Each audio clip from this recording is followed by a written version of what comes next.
diet isn't. So there's a couple things that we want to go over. One would be I've been raw vegan for over 20 years now, and I've gone through many phases of raw veganism.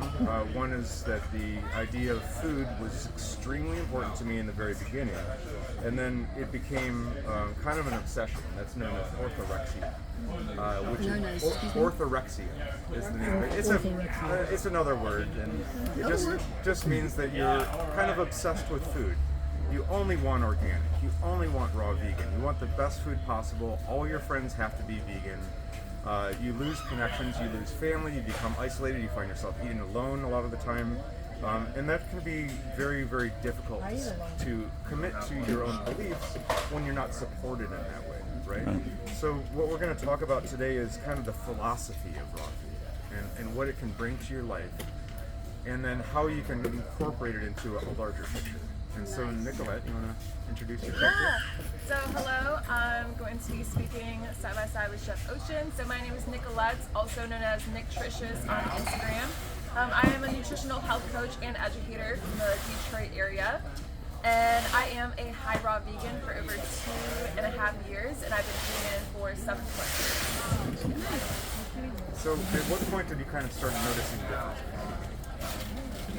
So, I was going through a journey, like many people. I started off being a pescatarian for about a year, then I moved on to veganism, and I started experiencing benefits. But I was still having a really hard time with digestion, mental, physical health, even as a vegan. So I was really looking for a solution where I could feel my ultimate best, and that's when I found the high raw diet. And immediately I started to feel amazing digestion. My weight was maintained, so stopped going up and down in a yo-yo.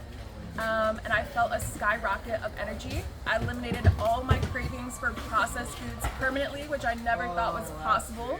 So I don't crave any cookies, cakes, ice cream in a vegan version anymore because of my high raw diet, and so I'm a big advocate for that. Yeah. That's great. Yeah. And so the reason I asked Nicolette to talk with me is because we both believe in the idea that you have this tool chest of things that you can do to make your life better, right? And so we often turn to diet. Oh, come on, sit down. Come on in. Yeah, you're welcome. Here's a chair for you right here. You get the front row seat. So diet is often overemphasized in the idea of, okay, diet's going to fix everything. I'm here to tell you, after having been 100% raw vegan for many years, still get wrinkles, still get, still age. You're not going to be invincible. Still get sick sometimes. Still going to get gray hair. All those things are still going to happen, but you're not accelerating it, right? So diet can fix some of these things. Hi. But it's not the solution to everything. So what I've noticed is that the idea of exercise, very important, and that's not often emphasized. It's an easy fix, right? It's just getting the commitment to do it, right? And so if you're committing to your diet, it has to be coupled with exercise. Think of putting fuel in your car and never driving it. What's the point of the fuel, right? Ships, what does Remy say? Ships are safe at harbor, but that's not what ships are for. Right? So that's what we need to worry about, is that we're overemphasizing the fuel and not the experience, right? So that includes fresh air, sunlight, community, just like this, all talking together and connecting. Even if it's just a little bit each day, that really helps us feel like a sense of belonging. Connection with nature is very important. And so that you live in a city, and I talked with you last night about this, you actually go drive out to nature to go find it, right? Yeah. Okay. Yeah. Or just even on your porch. Put in some headphones so you're not distracted by the outside noise. But even just getting outside your house, whether it be for 10 minutes, is really important. That's great. And then we're all here, and so we're all checking this last box, which is learning. It's a journey, right? Learning. And we're always going to learn about ourselves. There's always going to be mysterious things. But the idea that we often use food to numb ourselves, we can actually fix that feeling of, oh, I want to eat some heavy food. I want to numb myself. I'm feeling emotionally unbalanced. Well, maybe exercise is the answer, rather than trying to eat some heavy food or something like that. And that's kept me going for a long time. So my goals in life are happiness, connection, being free from pain, ecstatic expression. Not trying to find this secret berry in the Amazon that's going to fix all my problems. Because I'm here to break the bubble. It's not.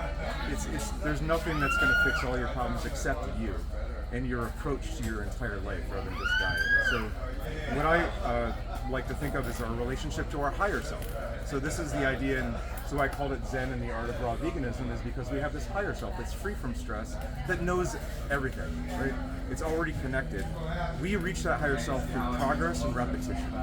So every day, waking up and making each day better than the day before, right? There's no end point.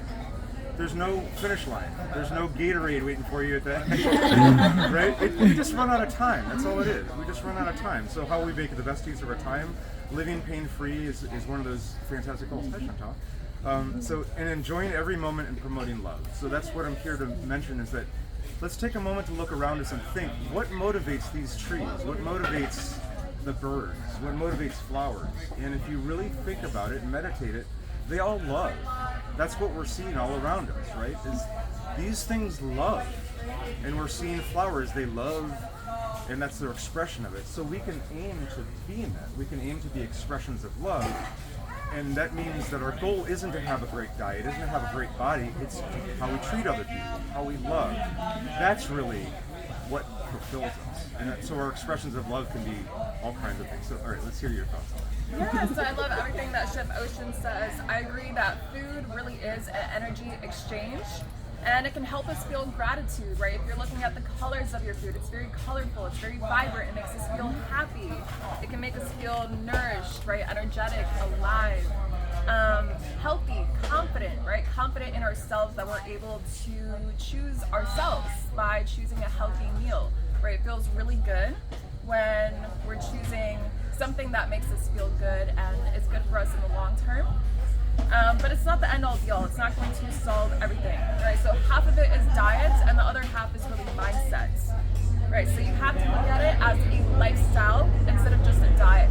So a lot of people jump on this high raw veganism, whatever it is, because they want to look a specific way, okay? But we should really prioritize, right, our health versus what we look like.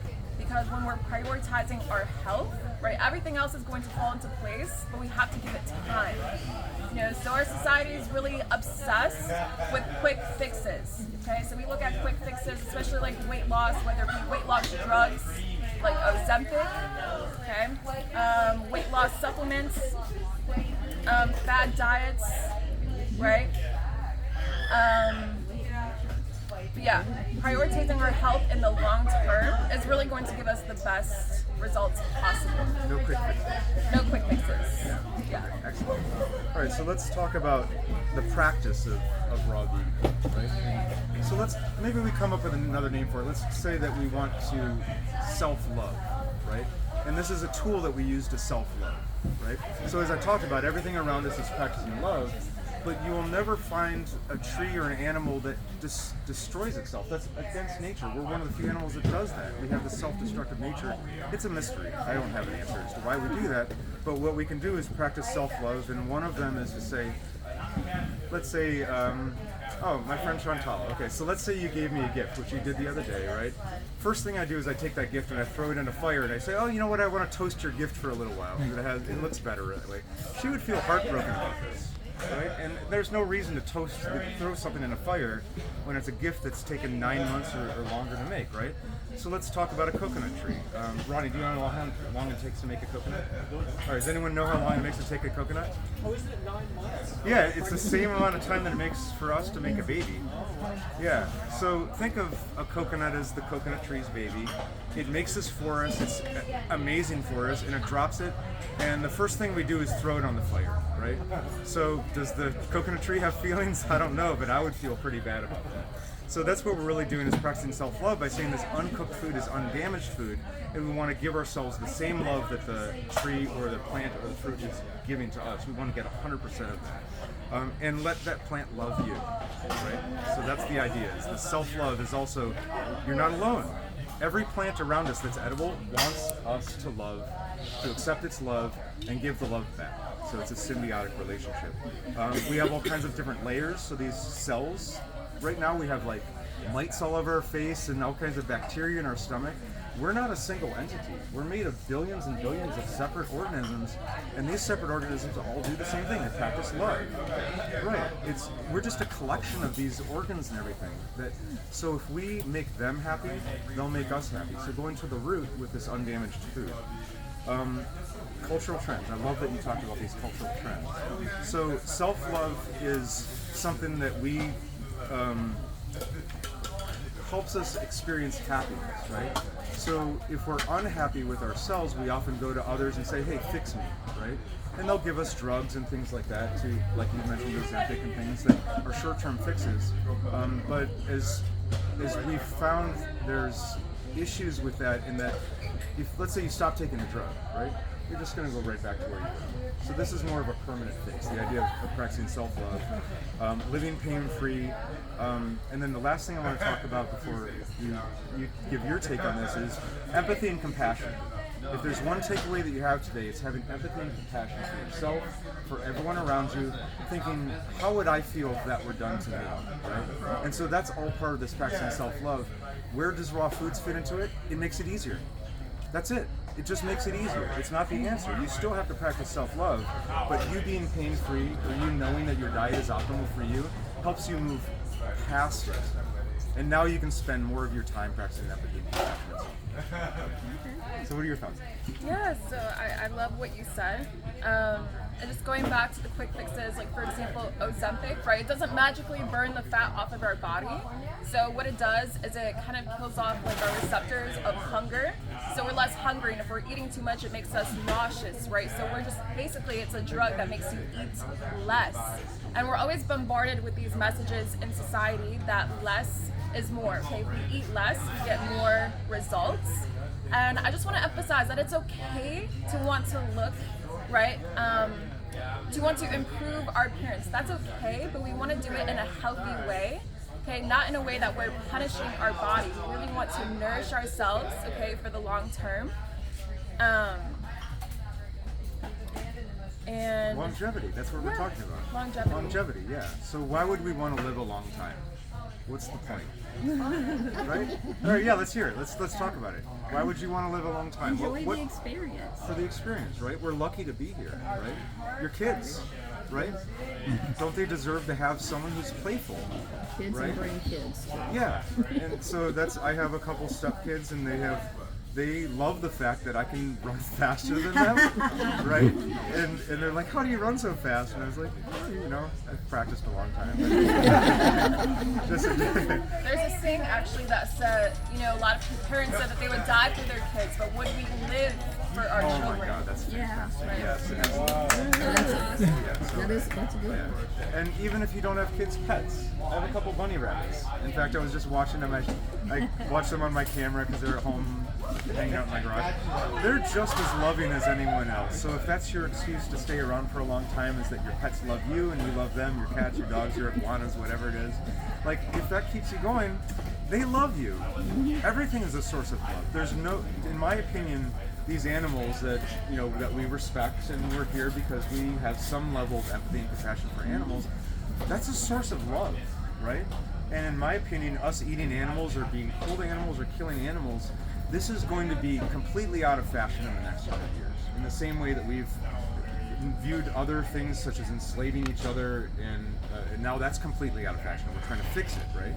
So these sources of love are very important. My bunny rabbits are sources of love. And that's why I wanted to talk about Zen and Buddhism and Taoism, but I'm not going to talk about that. I'm going to talk about the practice of it. So there's this idea of living life in a way that you don't harm others. And there's a word for it, if anyone can remember it, in Buddhism or Taoism. That's it. Good job. It's ahimsa. And it's the concept of living a life where you do no harm, right? And we can kind of categorize that in saying, this rabbit, this person, this plant is a source of love. For me to go through and leave a legacy of killing or erasing sources of love, that would be moving backwards on it, right? That's against what everything else around you is trying to do. It's all trying to promote love and interact with each other. And here we are as humans, this mysterious humans who, we've taken control of everything. We're walking through and we're destroying love. Right? Anytime we run out, like we hit there's accidents, but anytime let's say we go to the store and someone has killed an animal for us, that was a source of love. Cows love their children. And so to me, that's the ethical portion of this, right? Because if we view everything as a source of love, how can we go through life and nourish that rather than trying to gain it? So, do you have any thoughts on that? On longevity and what keeps us here, and what drives you? Why do you want to be here? What motivates you? Yeah, what motivates me is inspiring others to live their healthiest life, right? That motivates me because I know the power of eating healthily, of taking care of ourselves, and make us feel confident. You know, a lot of people look at this lifestyle as restrictive, as boring, but that's like the mindset part. So diet is half and mindset is the other half. Okay, so instead of looking at this as restrictive, you know, it's actually abundance. Okay, we're never going to flourish and thrive if we're always looking at diet as something that we have to do. We have to eat these foods that we don't like. We have to eat really small portions. So that's a really restrictive mindset. So the only way that we're going to flourish is if we look at it as an abundance. Okay, instead of looking at it as boring, think about all the ways you can make this lifestyle fun. Okay, and You've got lots of ways to make this lifestyle fun. I've seen your Instagram. Looks yeah. like you're having a lot of fun. Yeah, it's the little things that you do. You know, it's the way that you chop the fruits and veggies. Just chopping them up in different ways changes the texture and can even change the taste. Okay. Making a salad but using a different dressing every night. But you're eating the same exact salad, but today it's just a different dressing, changes the entire game. So little things that you can do really changes things. And it's really, like I said, it's really the little things that we do every single day that can make the biggest difference. You want to talk about food a little bit now? Yeah. All right, everybody's favorite subject, food. I know I said food is the beginning of your journey, but let's build a strong base first, right? So you have these what I eat in a day. So I'll go first, and then you can talk about what you eat in a day. So if you come into my kitchen, you would see fruit, non-sweet fruits and sweet fruits, apples, whatever in season. I live in Oregon, so I get berries most of the year. We have great apples.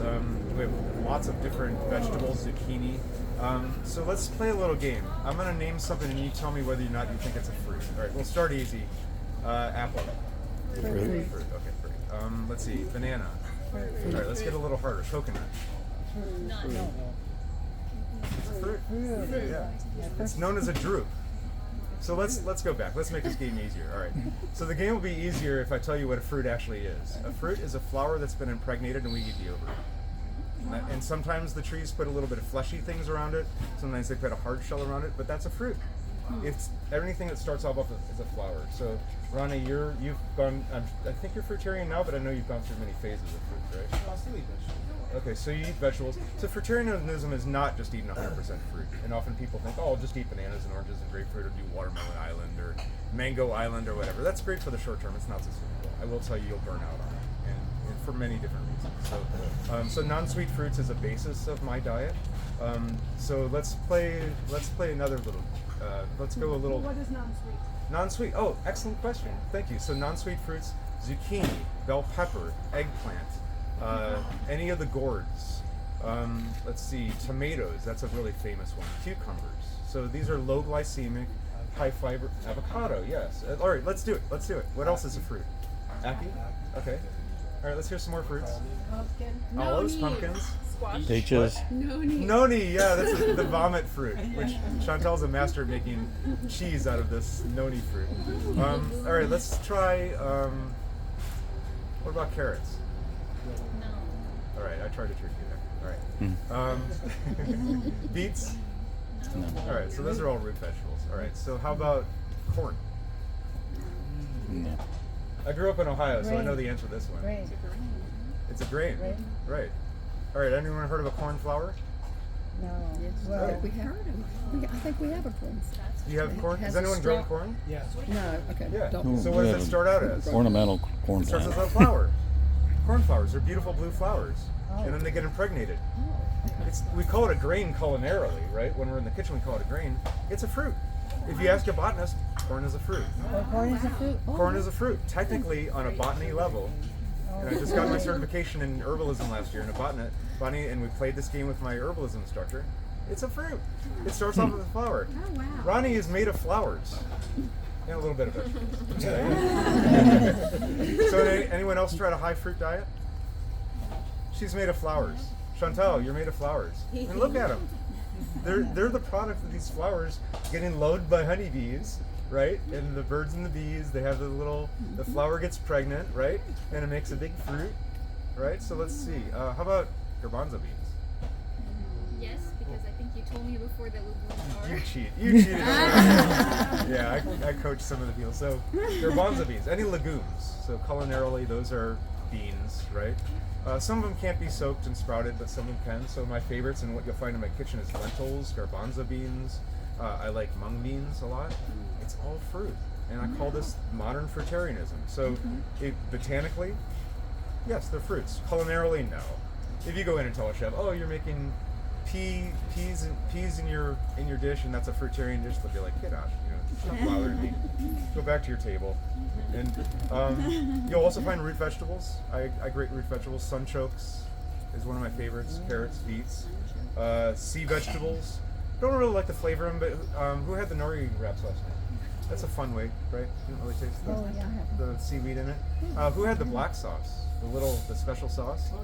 Chantal made that. That's her favorite one. You were eating sea spaghetti. You snuck a little bit of seaweed in there so you can get your iodine and stuff. So sea vegetables, I don't really like them, but I eat them sometimes. Dulse I'll eat. Sprouted legumes. So don't try to eat legumes in the dry form, you'll break your teeth. Peas, yeah.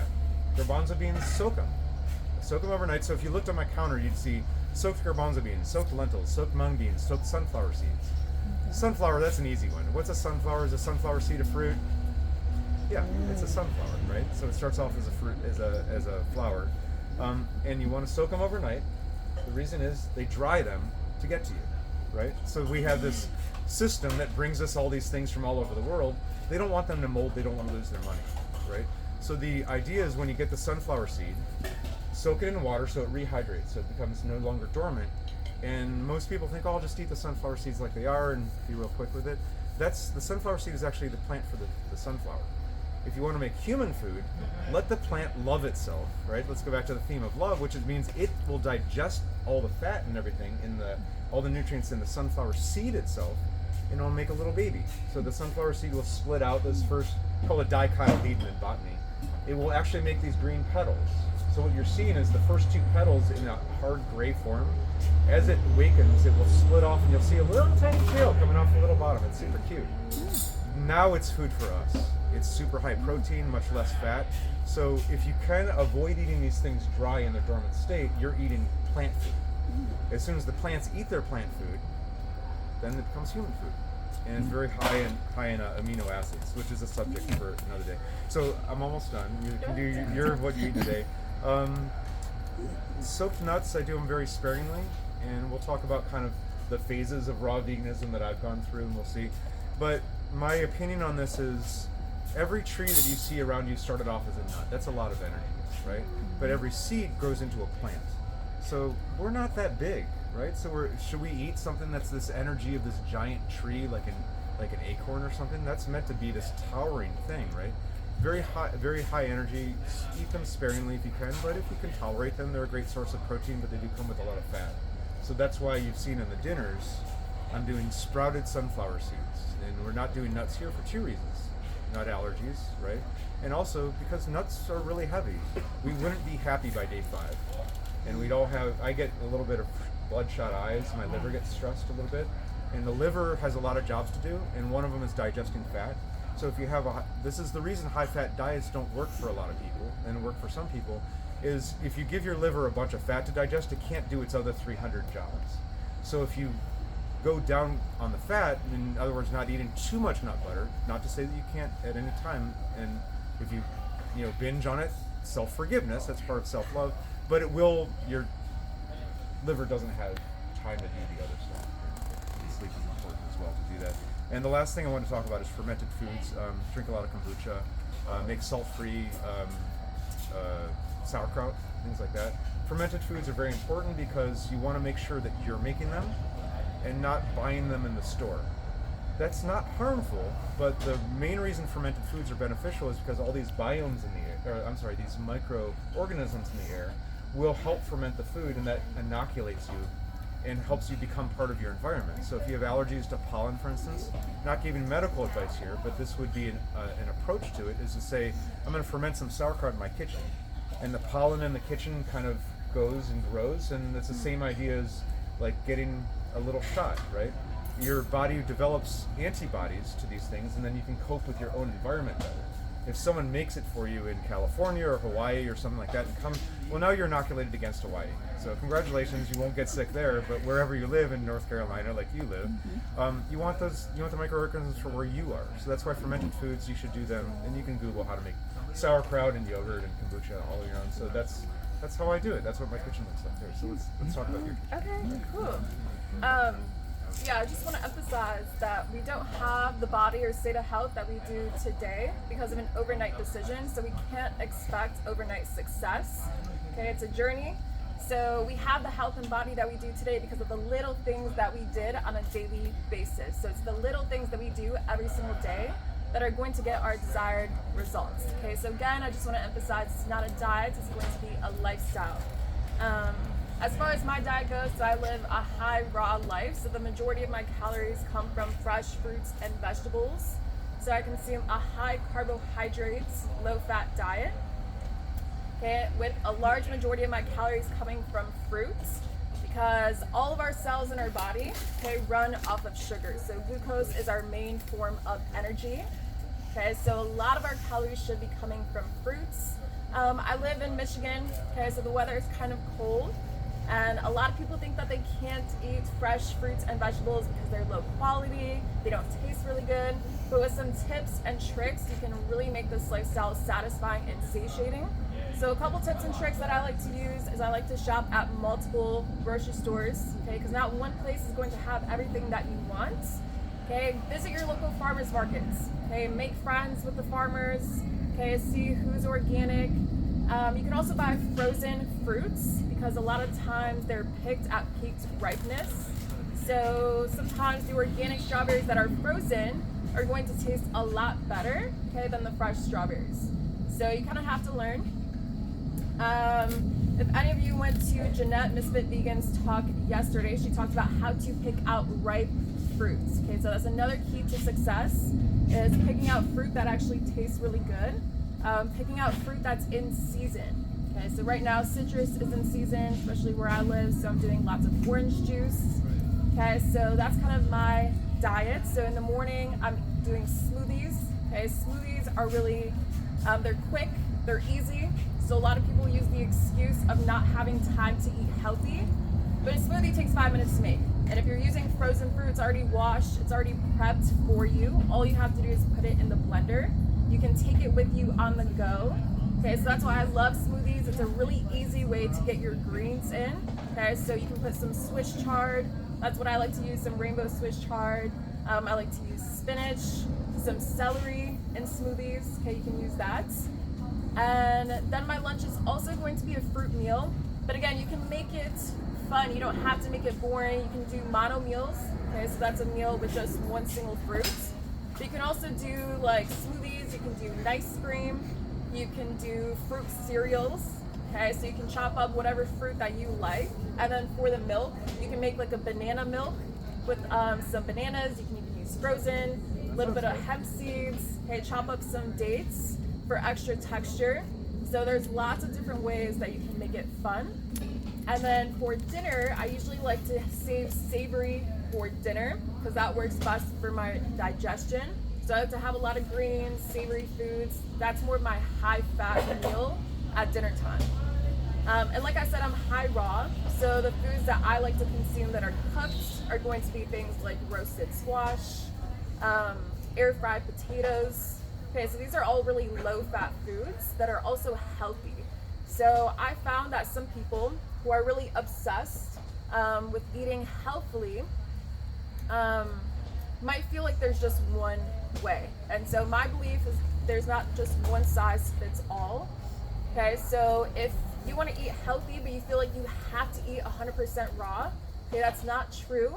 It's definitely possible. It's definitely healthy. Ocean's a great example of that. But it's not necessary. You can still feel good, you can still have good digestion, you can still have the results that you want by eating some healthy cooked foods.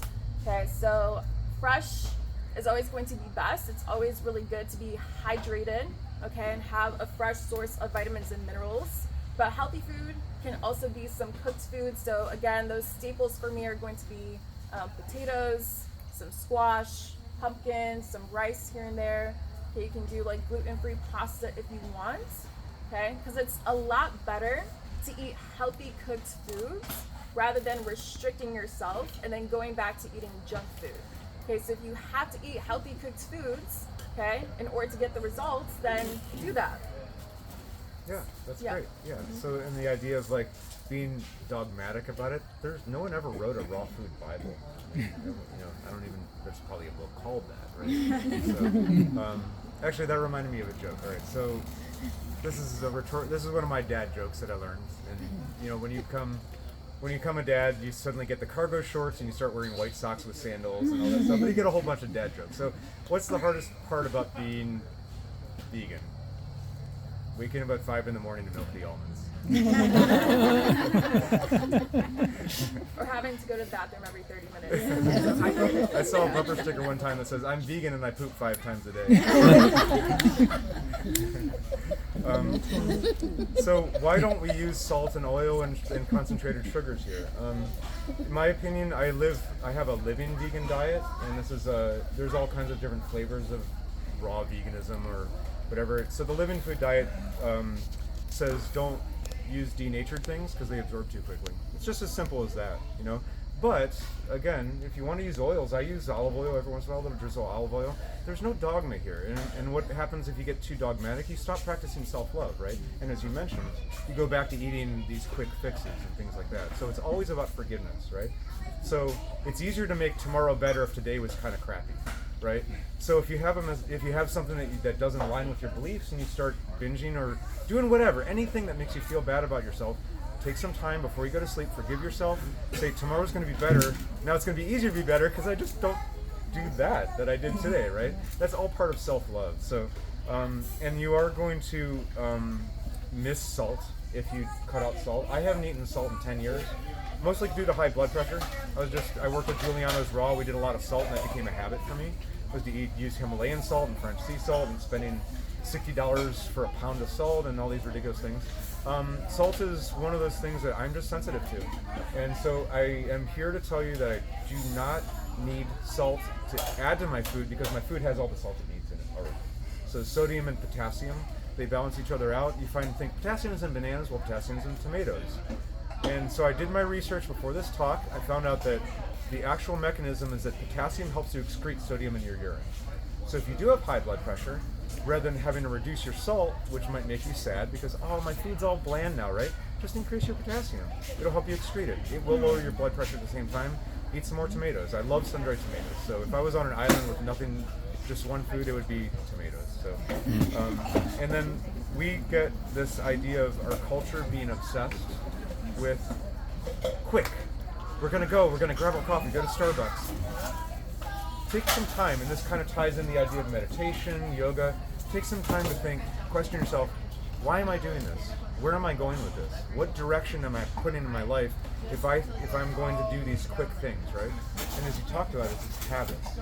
So my habit is I wake up and first thing in the morning, let my bunny rabbits give me little kisses all over my face because they're very demanding. Give them their greens, and then I go to my dehydrator, right? I pull out whatever I was running all night, and I prepare that. I rinse my little chichi beans, my little butt beans, my little garbanzo beans, you know, and I rinse all my sunflower seeds, and that's just my habit, right? I covered my stove with a cutting board, so my habit isn't first thing turn on the burners and cook some oatmeal or whatever, but I have different habits, and really that's the idea, is just changing your habits every day and making the idea of like, well, what do I want today? Oh, I went shopping yesterday. I got some frozen fruit. Now I made today easier. Today's going to be better than yesterday because I put my frozen fruit in my NutriBullet or whatever you have, zip it up, and now I get to put that on, go to the gym, and make myself happy going to the gym. And I've seen you do reels where you say, you're like, me psyching myself up to go shopping at the 3 different stores that I have to go to today. Well, it can be a chore, but I also go to the stores where I know the people. They see me there every day. I want fresh food. I'm on a living vegan diet, so I want fresh food every day. I have a different diet. So I make a connection. I know all of them by name. You go to Trader Joe's, they're like, have this mysterious ability to like tell you, oh, this is my favorite food, and they kind of connect.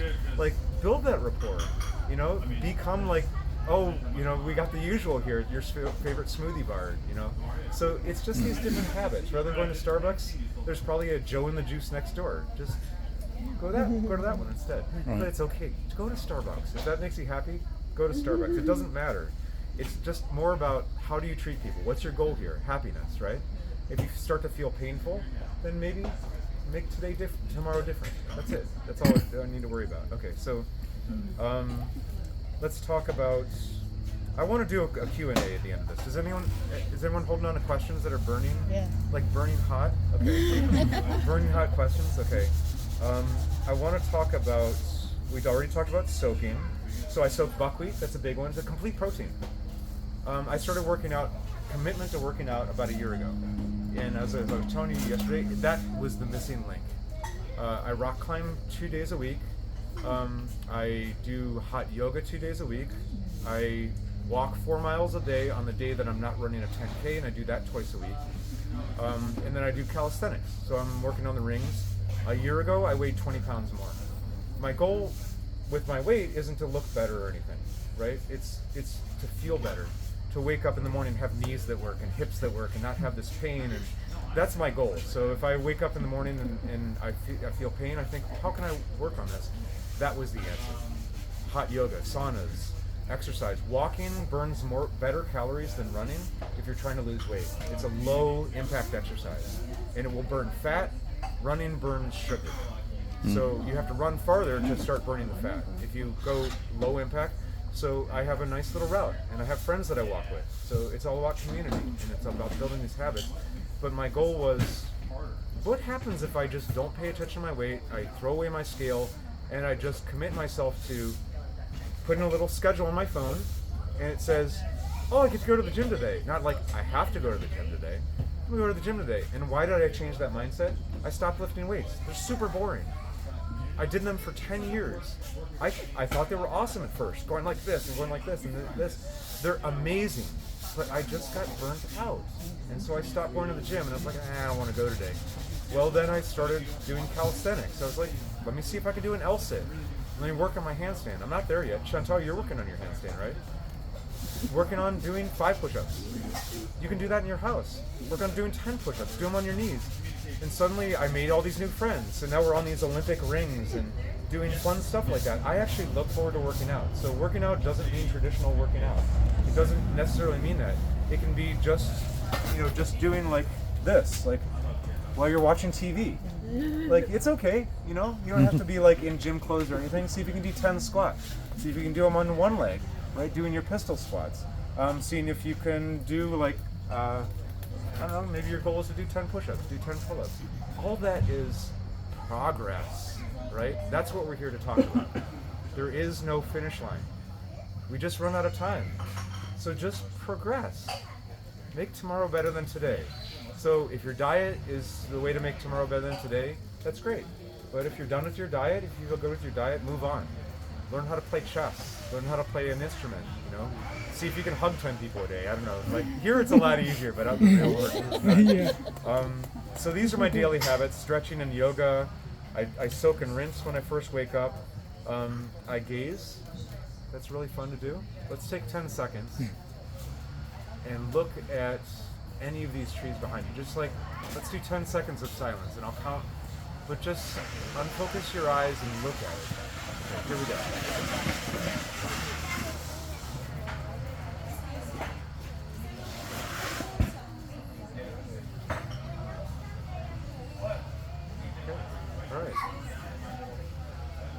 Check that off our list now. That was one thing we wanted to do. It will, if you practice that every day, it's subtle. But just look at stuff. Look at the little ants carrying their little loads around. Look at the little beetles, the little ladybugs. Pick some flowers, learn about flowers, but just look at them. Don't think, oh, that's a that's a Monstera Deliciosa, or that's a palm tree. Let go of it and just look at it for what it really is, you know? And that's a lifetime practice. You'll never reach a finish line. You'll always find something new to look at, you know? You always find something new to look at. Just look at some grass for like 10 minutes. At the end of those 10 minutes, that grass will be this living, amazing thing with all this work going around, you know? And maybe if you sit there long enough, you watch the grass grow, right? Watching paint dry, just watch the grass grow. That's life-changing, I have to say. Presenting yourself with challenges each day, doing micro-achievements. Just, I don't know, what are your micro-achievements? What do you do? Like, let's say, I don't know, I try to do one more push-up every day, you know, and I congratulate myself. So what are your thoughts on that? Yeah. I just try, if I'm working out, if I have a goal of like doing a plank, one day I might do 10 seconds longer. Even though it's just 10 seconds, every single day I just do a little bit more to push myself. That's awesome. Yeah. That's awesome. And then you reward yourself with a carob smoothie or something. Or you reward yourself with letting your bunny rabbits lick your nose. You reward yourself with like looking at a flower. So it's all about micro achievements, right?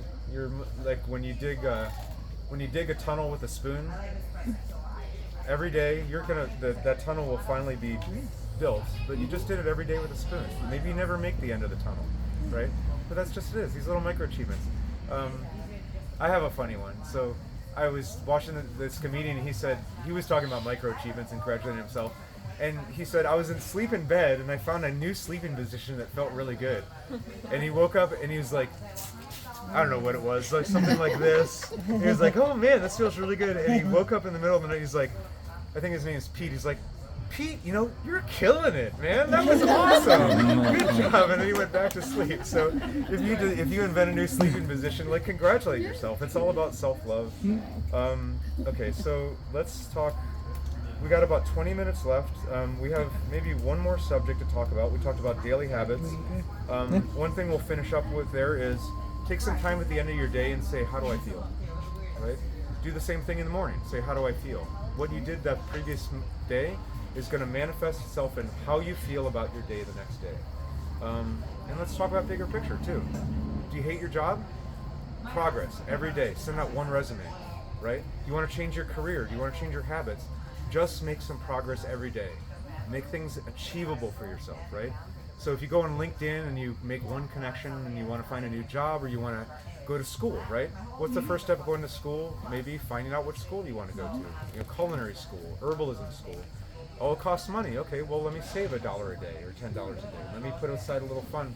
That's all progress. Congratulate yourself on doing that. And what will happen is at the end of the day, you'll be like, damn, Ocean, I did a good job today. You wake up the next morning and say, damn, I feel good today, right? That's self-love. And if you have a partner, practice it with each other too. Okay, so I think I'm going to talk about phases of raw diet, but let's pause and see if you have something special. Yeah, so I really love that you were talking about self-compassion, so that's really big, right? If we're not nurturing our mind and body, if we're, for example, if we're working at home, sitting at a desk all day, right, we can experience anxiety, racing thoughts, right? We can have poor digestion from being stagnant. We can overeat out of boredom, out of stress. We can eat too quickly. Okay, so a lot of the things that Chef Ocean said are really important. So the mindfulness aspect, right? Getting outside, exercising your purpose. What is your purpose in life? Do something that you love every single day. Eat food that you want to eat. Okay, don't feel like you have to eat broccoli or cauliflower to be healthy. If you don't like cauliflower, don't eat cauliflower. Okay, it's not a necessity. Stretching is really important. Okay, a lot of our emotions can get stuck in our bodies, so just stretching can be a form of movement, a form of motion, okay, to get your body in flow. That's really important. Community, right? Community, sweating, working out. Okay, so do a workout that you love. Don't think you have to lift weights. If you don't want to lift weights, do an activity that you love. So for example, I've been boxing for 5 years because I love it. You know, so that's a form of workout, but it's something that I really enjoy doing. And find that community, someone that holds you accountable. So for example, I have a boxing coach. I have to show up. You know, I have to be there. How many of you did the watermelon workout with Misfit Vegans? Did anybody do that? Okay. So I have joined her online community since last summer. So we do online workouts 3 times a week. So I've done the watermelon workouts with her. So have that community aspect. You can work out from home, online, with other people. Okay, so that's really important, is having people who hold you accountable. And like Ocean said, that self-compassion. If you mess up, if you eat something that really didn't make you feel good, that's okay. Just be aware of that. Just be conscious. How are you feeling in that moment? Are you feeling nauseous? Are you feeling bloated? Are you feeling low energy? Just take that as data, okay, as data points for the next meal. Okay, so maybe you can prevent that from happening the next time. So just look at it as an opportunity to be aware instead of shaming or guilting yourself, because every meal is an opportunity to create a healthier future. Okay, so if you mess up, that's okay, because tomorrow's a new day. Dinner is a new meal. Okay, and sometimes we have to make ourselves sick in order to realize that we don't want to keep doing this to ourselves. So for example, with the high fat. Okay, even as a vegan, I was eating half of a jar of peanut butter in my bed, watching YouTube videos at midnight. Okay, eating half of a jar, and it made me feel so bad, but I had to do that, and more than once. It might take you more than one time to make the same mistake over and over again to realize that you don't want to feel that way anymore. And sometimes that's necessary. Sometimes that's necessary in order to create healthy change, and that's okay. I think it can be really beneficial because, again, it gives us that data to realize that this isn't working. Yeah. So, yeah, mistakes are part of the journey. That's it. You learn from mistakes, right? They're part of our journey. So, let's talk about the phases of the raw diet. So this is kind of interesting. I'll tell you a little story. When I first went raw, as I told you last night, I went all in, and I mean all in. So I thought, okay, so this is a subject for another day, but let's say we're at the point where I decided, okay, raw is for me, right? And it took a few years.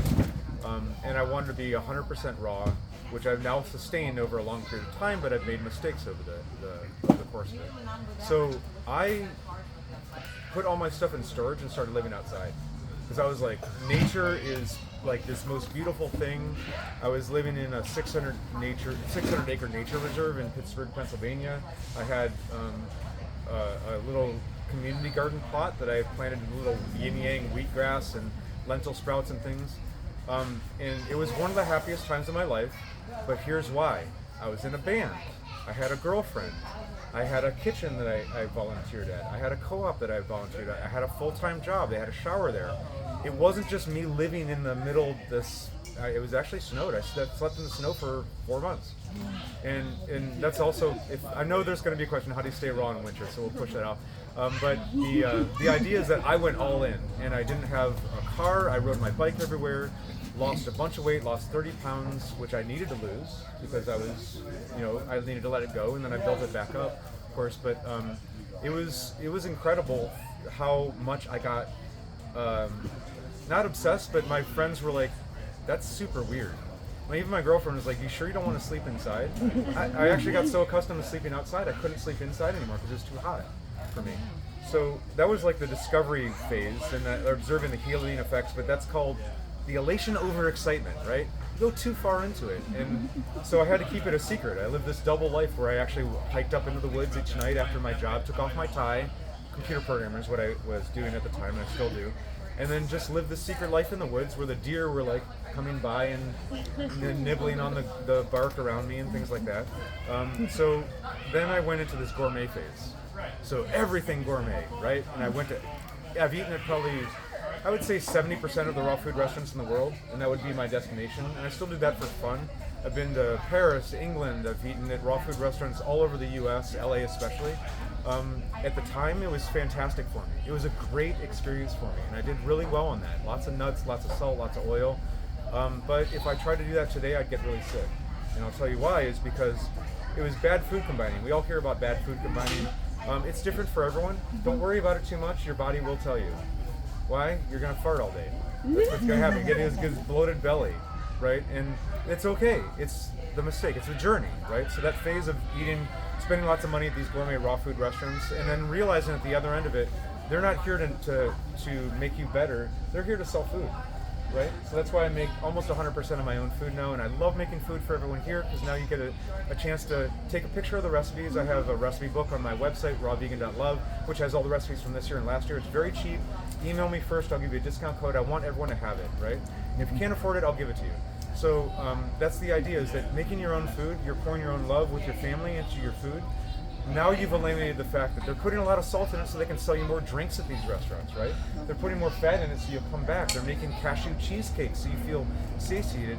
I literally passed out at Giuliano's Raw 5 years after I stopped working there and went back and tried to eat his food because it put me to sleep almost immediately. I had my head on the table because my body just wasn't accustomed to that food anymore.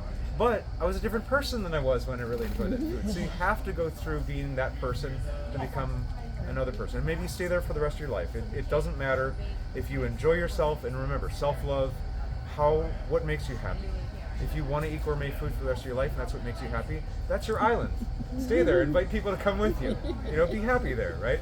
I tried eating a little bit of cooked food. That did not work out well for me. I ended up with lots of bloating, lots of mucus. I did that for a few months. My return to basics. So let's talk about where I am right now. No salt, no oil, minimal nuts, minimal dehydration, focusing on sprouts, fiber, and water. So I drink lots of water each day. High volume, low calorie. I have a very efficient digestive system. So I went to a doctor a couple weeks ago, right before giving this talk, got all my blood tests done. He said, I'm 51, had the internal organs and the functioning of a 25-year-old. I quote from him, I had all greens all the way down except for one, which is this urea, which is present in meat. It's a byproduct of eating meat. Mine was actually low. It was too low. Why? Because I wasn't introducing urea and nitrogen urea into my system, so I didn't need to excrete it. So that was the only red flag. So I'm here to tell you that I made a big gamble when I was 28. I thought, okay, Victoria Skovinskis, let's see what this guy has to say. Ann Wigmore, all these old school people that I think Victorious is like 90 years old now, so he's experimenting with longevity. I bet my entire life to be here in front of you to tell you it works. It does. It definitely works. But you have to, don't do my diet, do your diet, right? That's what works. It's just this commitment to it. But a raw food diet has served me really well. High volume, low calories, what I'm on right now, lots of fiber. But I would be classified as having an eating disorder by many people, by most doctors. Veganism, eating disorder. Raw veganism, eating disorder. Fruitarianism, eating disorder. I'm technically a fruitarian, even though I never tried to be. I will tell you that I maintain my weight at 1,200 calories a day. Because my digestive system is extremely efficient, this ties into ahimsa. One of my goals at the beginning of this was I felt really bad about world hunger. I had this compassion about macrobiotic. If I eat less food, there's more food for other people. So increasing your digestive system, wasting less of your food, pooping out less of your food, absorbing more nutrients from your food, that was my goal. And now that I've achieved my goal, I don't concentrate on diet anymore. I can put it on the shelf and say, okay, I figured that out. I figured out my diet. I wanted to help the world in this greater way. I'm just a little candle. I'm not a bonfire, right? I can't go out and force people to be raw vegan, but I can do what's in my bubble, right? I can do what I can to say, okay, there's someone else that got a little bit more food today because I cleaned out my system. I made my digestion very efficient. I can't do any more. That's enough, okay? That's the end of that journey for me. I do a lot of fermented foods like kombucha. They have a lot of the probiotics, and that's why my digestive system is extremely efficient. But I want to emphasize, please don't go home and start eating 1,200 calories a day. That was an accident. I didn't mean to do that. I just got an app and tracked my calories for a year, and it just happened to be like that. If I do activities that day, it's 1,800, it's 2,200, but most of my time is spent in front of a computer, like you said. So I don't burn that many calories, right? So that's how I maintain my weight. My emphasis, as I mentioned, is what my body can do, rather than what it looks like. So and my cultural and spiritual views shift throughout my life. So my diet and my exercise and my beliefs shift, and we all become different people every day. Discovering challenges and making micro progress toward them, and letting go of finish lines and ensuring that every moment is enjoyable. That's your goal. I will tell you, I described one time when my first couple years in being raw vegan, it literally felt like I was in an orgasm all the time. It was so overwhelming. That faded. That became my new normal. And as soon as I get a little bit of pain from eating the wrong things or bad food combining, I get reminded of that. And then that's what drives me. But it's different for everyone. Okay, so what are your takeaways? And then we'll go to Q&A. Ditto on what you said. We can Yeah, go straight ditto? to Okay, Q&A. so who's got the, you had a question. Let's go to the most burning questions first. Okay, so let's hear it. So you don't use any salt. Do you use any like potassium to make it taste like salt? Yeah, it's the sun-dried tomatoes. So anyone that tasted the sun-dried tomato dishes, I use a lot of those. No, I mean like Oh. a powder potassium. No, I just use the the sun-dried potas- tomatoes are a way to make like a high concentration of potassium, and I dry them in a dehydrator. So the sun-dried tomatoes are just tomatoes and nothing else? That's right. Yeah. Oh, I was gonna bring tomato chips for everybody. I'm so sorry. Oh, Okay, tomato you're gonna get them in the dinner tonight when we make our dinners. I can go get them. Do you think you could do it in 7 minutes? Yeah. Okay. I promised treats for everyone. It's not cookies. I'm sorry. We made dried tomatoes in a dehydrator, so this is going to be your potassium pill for the day. Yeah. And that's how you can get more potassium in your diet. Is just dry the tomatoes. Bananas. Everyone's probably eating 30 bananas a day. So I'm pooping 40 bananas a day for some reason. How does that work? Doesn't add up. That's your potassium, and it helps with cramps. Yeah. Do you use vinegar at all? I don't. I used to. I really enjoyed it. And the only reason I cut out vinegar is I didn't really need it, and it was an added expense, and so I dropped it to see how I felt. There's nothing wrong with it. Yeah. A lot of people would demonize vinegar, and people on Instagram they want to sell things. They want to be controversial. That's how they get views. So they say, vinegar's bad for you, fruit's bad for you. They're just trying to make money. Some of them. This is one person who's not trying to, she's telling you the truth. Follow her.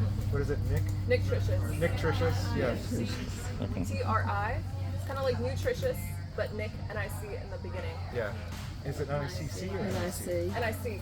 N-I-C. So N-I-C-T-R-I-T-I-O-U-S? S.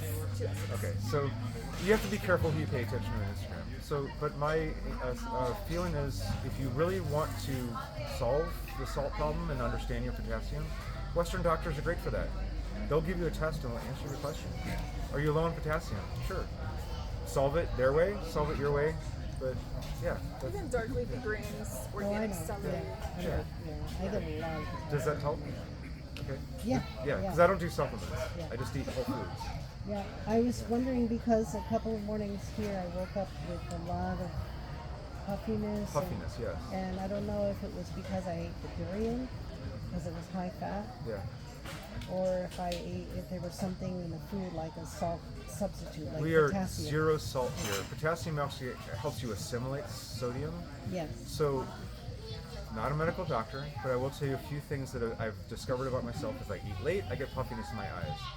Definitely salt, and that means in traditional Chinese medicine, this is your kidneys, right here. It means your kidneys might be overloaded.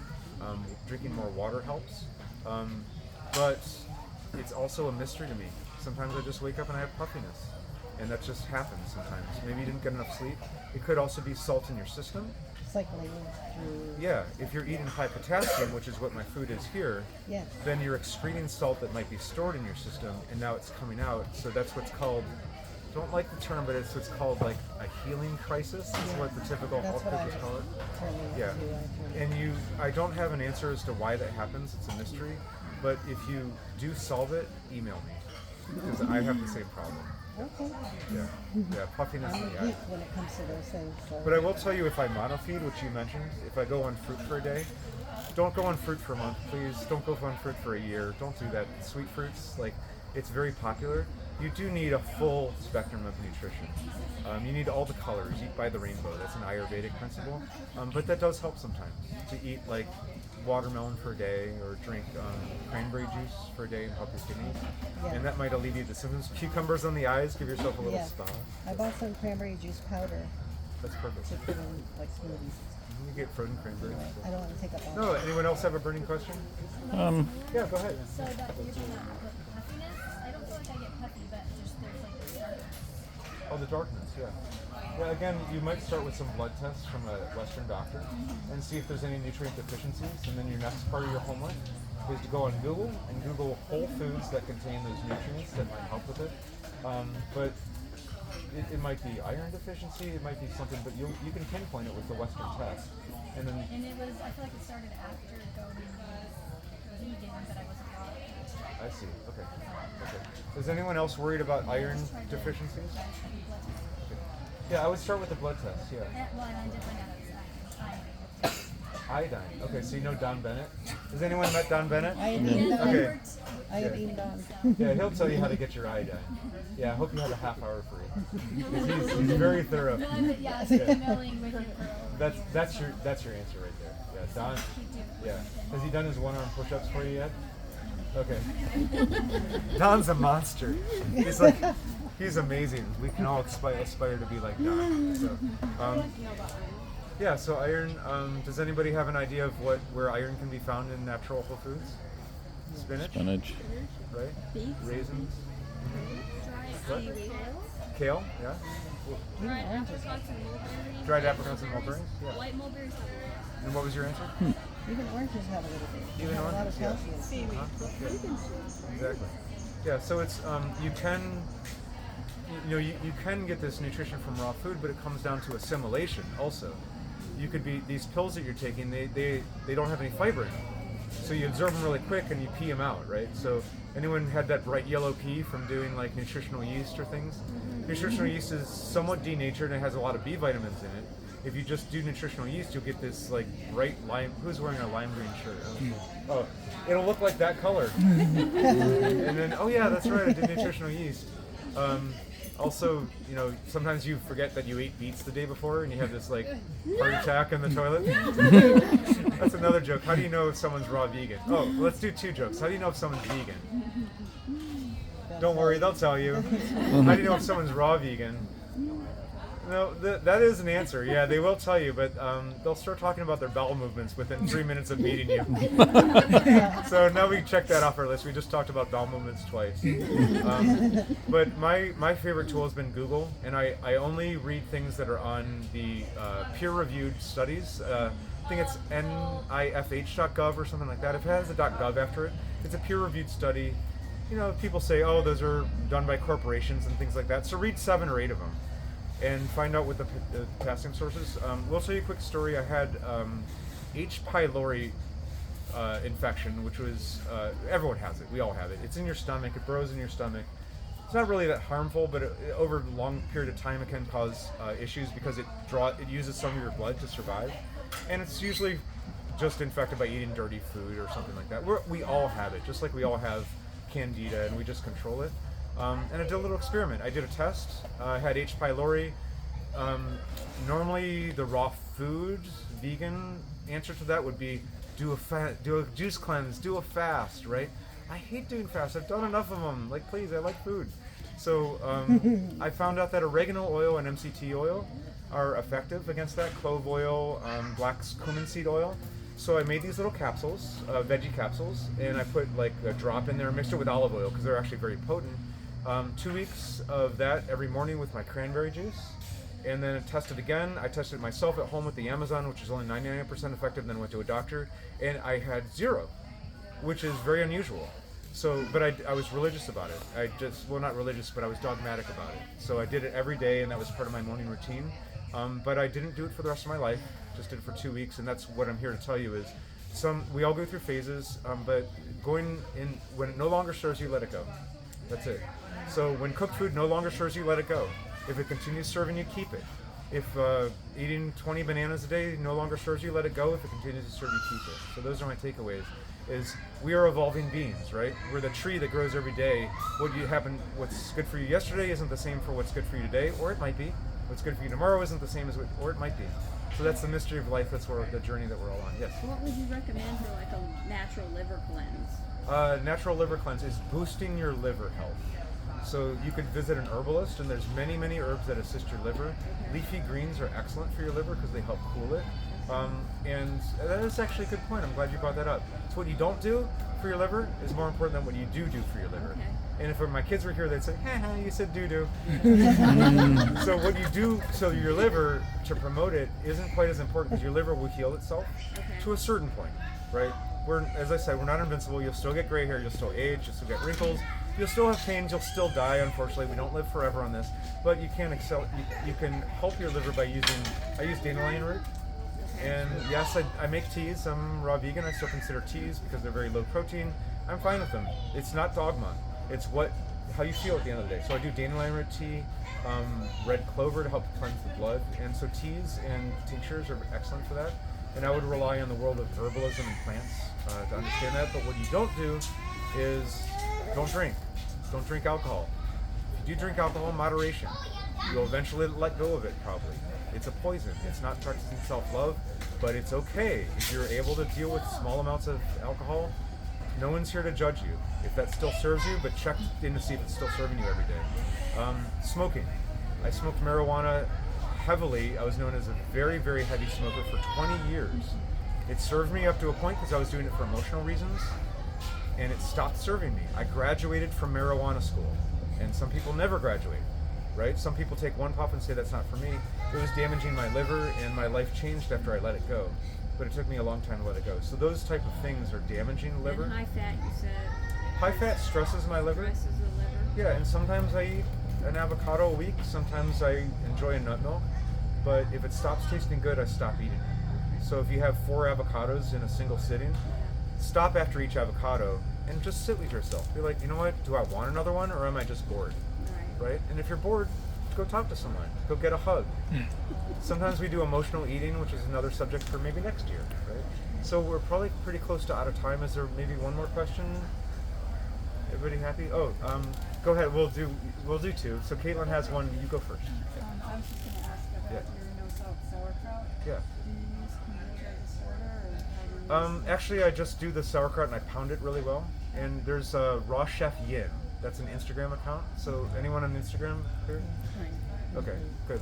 So if you Google Raw Chef Yin, she has a no sauerkraut recipe there, but it's essentially you can use green salt instead. Green salt is a sea vegetable, has the same effect. You can use like sun-dried tomatoes, anything that has a salt in it that's not necessarily sodium. You can make kimchi and any of those things. It's just a low sodium. So it's a misnomer to say it's no salt, but it's a low sodium one. But green salt is a sea vegetable, and it's very expensive, unfortunately. But that's how you make no salt. So it still tastes salty and still gets fermented, but you're just not using that table salt in there, or the Himalayan table salt. So, yes. So Caitlin, you were next. Go ahead. What do you guys suggest for maintaining like good skin health, like good skin appearance, and like Good. keeping like a youthful appearance? Like Okay, do you I'll use let you topical, answer. or is it mostly like your? I mean, look at her skin. She's the Yeah, perfect she's person. beautiful. Yeah, I love carrot juice. So carrot juice has a lot of beta carotene, so I love doing carrot juice. And again, I just do these not as like a meal replacement, but just as a supplement. So celery juice, carrot juice. I stopped wearing like a lot of heavy makeup on my face, like foundation and stuff like that. So changing your pillowcases, you know, those kind of hygienic practices. But I do notice that like the beta carotene in the carrot juice has made a really big difference. So I love like batch juicing 1 day a week, freezing them, and then at nighttime, right before I go to sleep, I'll take one out of the fridge, let it thaw, and then I have it right in the morning. So it's a little something extra, like a little self-care thing that I can do for myself, and it's made a difference in my skin. Thank you for sharing. Can I give away your secret? I mean, you have beautiful skin too. Oh, thank you. She rubs fruit on her face. Always looking for more ideas. Yeah, mango and avocado. And people put cucumbers. So you had a question as well. You probably answered this, but I missed your. I'm sorry I missed it. It's I really okay. wanted to make it. But Celtic salt, is that like? A Celtic salt? Yeah. So I stopped using it because I found that I get all the salt that I need from my food, but I drink celery juice, and things are typically high in sodium. I also eat a lot of celery too. So there is the idea that the more salt you eat, the more salt you can tolerate. But once you run into this wall of high blood pressure, so typically 120/80 is considered kind of the borderline, and that's where I kind of sit. But I don't eat any salt, but that's considered like the very edge of health, right, is 120/80. Once you start to get into 125, 130, 140, 165, and your levels are higher, then you should look into adjusting your salt levels. But salt is a joy of life, and if you don't have high blood pressure and you feel good about your salt, hug it, put it in your food, and just revisit whether or not you want to continue eating salt every day. If the answer is yes for the rest of your life, then I would love to see you live a happy life and still have salt and not let it go. But, Yeah, I'm addicted to olives. yeah, it's great. Olives are great. Yeah. Can I squeeze in one more question? Okay, yeah, we have to get back to the kitchen, but yes, one more. Yeah. A lot of fruitarians that eat pretty much all fruit they're saying now, like on YouTube and everything, that we weren't meant to drink water, and we're not supposed to drink water. Please don't stop drinking water. Yeah. Yeah. All right, let's leave that as the very last thing we're going to talk I'm about. not one of those. Thank you so much for recording this. I know your hands got tired in the middle of it. So come over to the kitchen later and we'll talk about the recording. But that's your homework for the day: is go drink some water, please. Even if it's coconut water is fine. Yeah. But yes, drink your water. Okay. Don't listen to this vegetarians that tell you not to drink water. Excellent. All right, let's go back and make some food. It's Indian food tonight. Okay. Awesome. Thank you. Thank you both. Oh, here, take your door prize. All right, here you go. Here, go ahead and I just have a comment. Yeah. I don't have to work out, I get to work out. You get to work out. That's Yeah. an amazing mindset. So we dried these ourselves. Oh, I ate so many of them. This is tomato leather. Come on. We're all friends here. Come on over. Thank y'all so much.